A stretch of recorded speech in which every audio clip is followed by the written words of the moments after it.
In today's video, I'm going to teach you how to find deleted transactions in QuickBooks. If you've ever wondered what happened to a transaction that seems to have vanished, QuickBooks makes it possible to trace what was deleted or voided and by whom. We'll do this using the audit log, which is the built-in activity history for your company.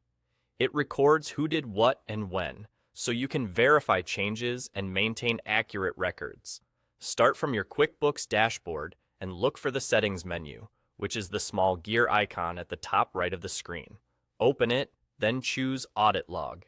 This page lists recent activity across your books.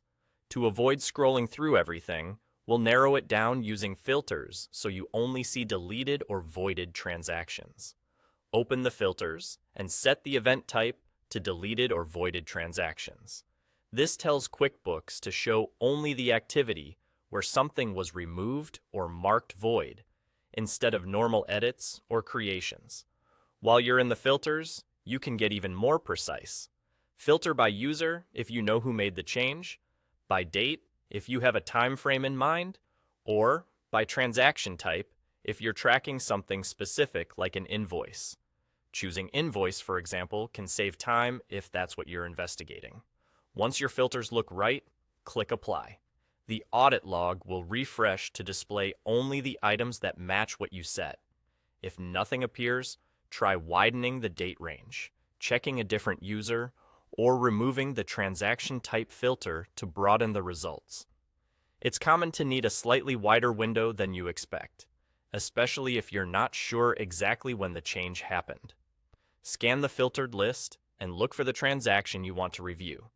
The entries will show you the event type along with helpful context. When you spot the right one, click View to open its details. This is where the audit log shines. You'll see the invoice number or other transaction reference, the customer or vendor involved, the amount, and clear deletion or void information. You'll also see who performed the action and the exact date and time it occurred. This provides the accountability you need for audits, reconciliations, or internal reviews. That's all there is to it. Use Settings, open the audit log, filter for deleted or voided transactions, refine by user, date, or transaction type, apply your filters, locate the entry, and click View to see the full story. With these steps, you can quickly confirm what changed and keep your books accurate and transparent.